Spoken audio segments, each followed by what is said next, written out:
Welcome to the Writer Reads Mack and Me and Odyssey, Book 1, Mack and Me Origins, Chapter 13, Out of the Frying Pan. Mack was standing over me when I woke up. I might have thought that was a coincidence, except I registered the sore patch that told me they'd stuck me again, and this time it was probably to wake me up faster. I took a minute to focus, probably registering his scent before I recognized his face. "You did good," he said, and I blinked. "So I get paid?" I asked, and a small smile flashed across his face, vanishing as fast as it had come. "Odyssey pays you," he said, "but we made sure you got your bonuses."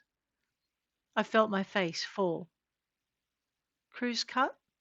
I figured there had to be one, even though I wasn't privy to the information. He quirked an eyebrow. "Crew got their cut," he said. "Aren't I crew?" Even to my ears that had a touch of pleading. Max sighed and looked down at me. "What do you want credits for?" he asked, and I blushed before I could stop. It was the first time I'd seen that Mac could put two and two together faster than I did, and he was scary accurate. The fact he had that many brains wasn't something I'd wanted to confirm. "You want an account separate from your Odyssey one," he said, and I nodded. Wished I hadn't. My chest hurt, my head hurt, my whole face hurt. I swallowed, winced, and slowly sat up. At least Mac backed up to give me room. That part hadn't been guaranteed. Looking around, I could see I wasn't in my own room. I slid over the edge and found the floor, on my feet, which also hadn't been guaranteed. "Why do I feel so sick?" I asked as Mac backed up another step. He didn't answer, although the doctor did. "Because the stimulant we gave you is playing havoc with your system while it gets rid of the sedative." I almost stopped to ask why they'd given me another sedative, but I didn't really want to know. "Let me guess," I said. "Closet's that way." And I indicated the door, not liking the way the doctor was blocking it. "You're in the way, Doc," I said when I reached him, but he still hadn't moved. He just looked at me. "And what are you going to do about it?" he asked, giving me just a glimpse of the paths he'd put behind him. Have to admit, I did stop then. "Doc?" I said, heard the question in that one word and figured my subconscious might have a point. Now it was my turn to back up a step. "I'm not done yet," he said, and took a step toward me. I looked from him to Mac and backed up another step. Mac just shrugged. "I'd do what he says. He's not too impressed with us." "With us, hey?" I started smirking. Funny to see Mac in just as much shit as I was, just for a change. "You need to go sit down," the doc said, and I turned back to him. "Now." And he indicated a chair by the bed I'd woken up in. Well, at least he didn't want me to go lie back down, because that sure as shit wasn't happening. I must have hesitated just a minute too long, because he reached over and tapped me on the side, just up under the arm. That really hurt, and the world wavered, just the tiniest little bit, which is when Mac decided I might need rescuing. He came over and wrapped an arm around my shoulders, putting himself between me and the doc as he steered me over to the chair. "You too, Mac," the doc said, indicating the other chair, and Mac gave a deep sigh. "What happened?" I asked. "Doc's not the only one mad at us," Mac said, and I turned toward him just as the doc came and drew up a chair opposite.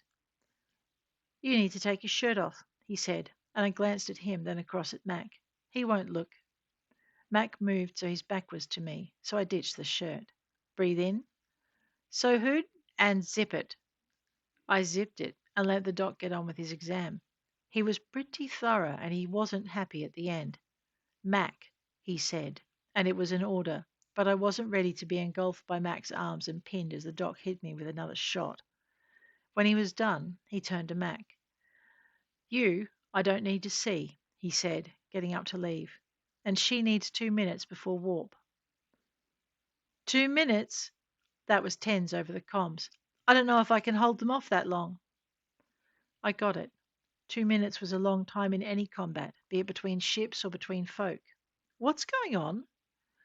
Odyssey don't want us to leave the system. Why? They want a debrief, Mac said, and the doc paused by the door, the look on his face pure askance. Mac made a sound of just as pure frustration. Fine. They want to run you with their own implant. But that wasn't part of the deal, I said, and heard the panic I couldn't keep out of my voice. I told them that. They said they changed their minds. But Delight's in regen right now. She can't help us. She's part of the reason why they want their own hardware on board. On board me, you mean? Nope, on board my ship. Ah, well, that explained it. I figured if it was just me, they'd have probably handed me over already. Mac read the look on my face and shook his head. Not after the deal we signed, he said. Our ship, our crew, our training, our equipment. Strange how I heard my every time he said our. And the consequences be damned, the doc added, but I couldn't work out if he approved or not. He glanced at his watch. 1 minute. I got about half that, Doc, Ten said over the radio. Less if they crest the horizon sooner. Horizon? Ten's got Case to put us behind a moon, Mac explained, and glanced at the doc. Get us out of here, Case. Warp as soon as you got the distance and the track to be damned. Doc? She should make it, he said, then stepped into the room and closed the door behind him.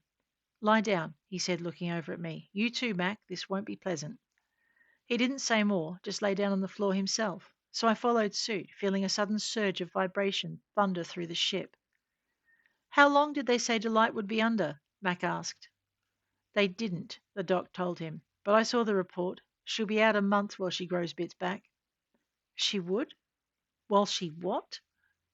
Now, why did I get the impression this was particularly bad news? Oh, right, because it was. Mac's cussing was a dead giveaway. Well, that's not exactly how I'd have put it, the doc said, as the ship stretched around us and his words went wonky in my ears.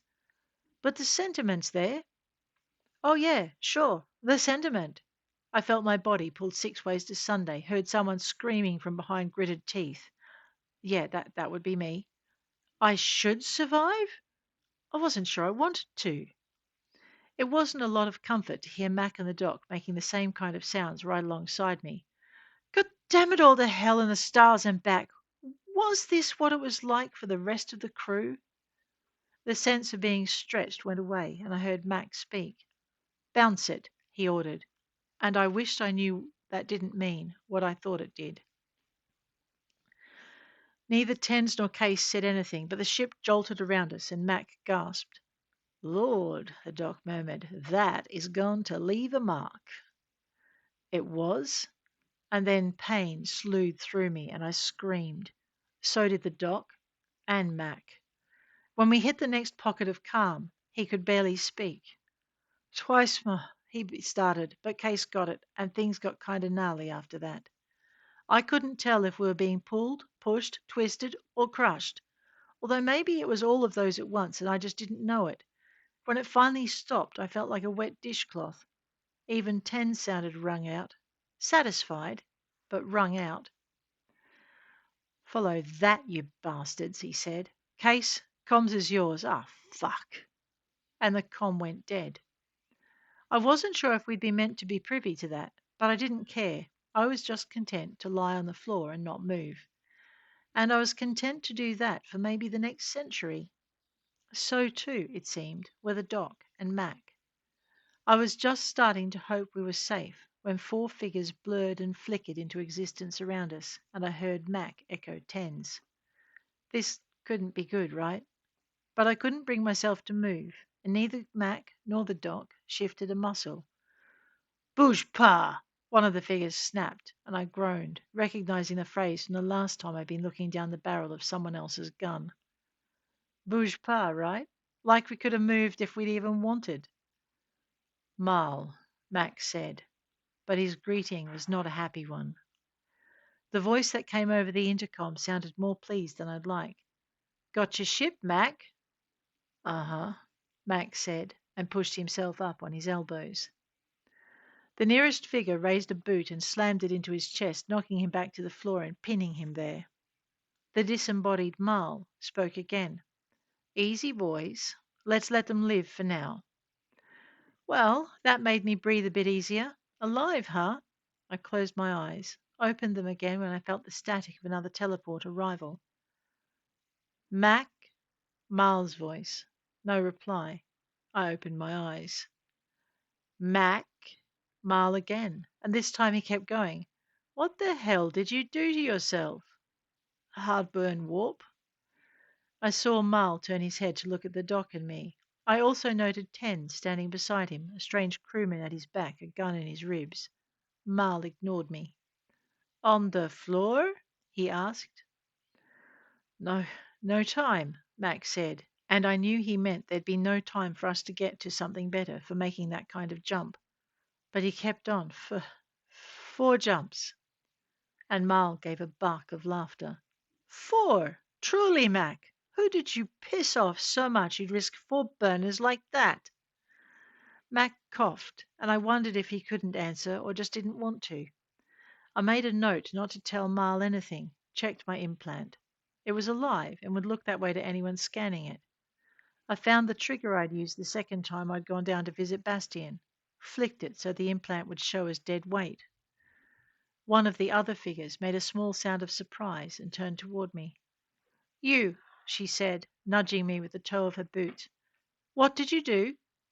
I looked up at her, trying to focus on her face, not liking the hard edges I saw to her mouth and eyes. We were in some shit, right?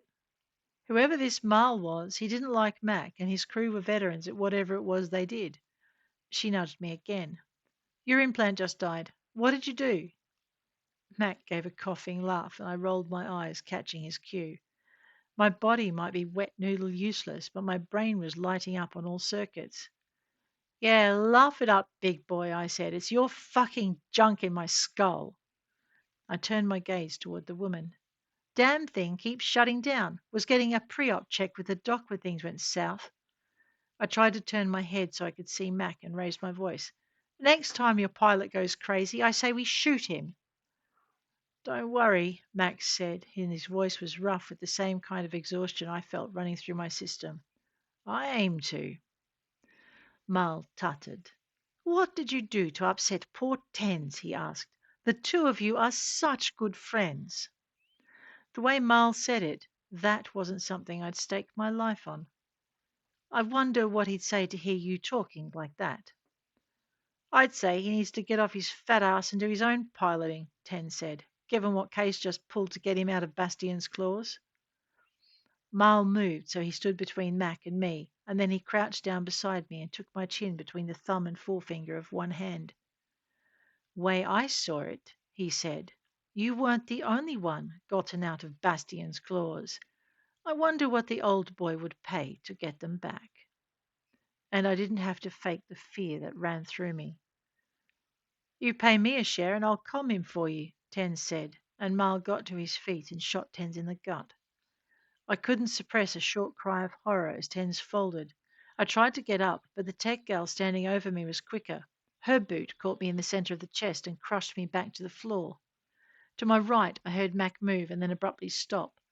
Twisting my head, I saw that he was holding himself as motionless as he could, the muzzle of Mal's blaster pressed tight up under his chin. I'm not stupid, Mac. My crew have been pulling files since we boarded. Looks like Odyssey would pay a lot to get you and her in their hands. Mal studied him carefully, but Mac wasn't listening. Tens, he said, and I saw Mal glance over at the fallen commsman. Let me help, Doc Oscar said, breaking the silence. We can put him in regen. Mal gave a hoot of amusement. You have a tank on board? He asked, and I heard desperation in Mac's voice when he replied. Please, Mal. I could hear Tens breathing fast against the pain. I'll come to the table. No, Mac. The response from Tens was instantaneous, but Mac ignored him. We'll negotiate. Whatever that meant, it was enough for Mal. Staring up at him, I saw him nod to the 2 men who had stood silently by while the others had dealt with Mac and me. He glanced over at the tech girl and tilted his chin in the doc's direction. 4 burners. he said. Help him do what he needs. She bounced her boot against my chest, but took her foot away and turned to help the dog. If I hadn't still been feeling flattened, I might have tried to do something stupid. But I was feeling flattened, and I was worried about Tens. I just lay where I was and watched the tech help Doc to his feet while her two colleagues slung their weapons and lifted Tens from the floor. He yelped, but that in itself was a miracle. When they'd left, I watched as Mal moved over to the wall opposite. On your feet, Mac. You too, Carter. Carter, huh? So the man knew my name. I wondered if he knew anything else about me, and then decided it didn't matter. What he knew, he knew. It was what we were going to do next that would decide what mattered or not.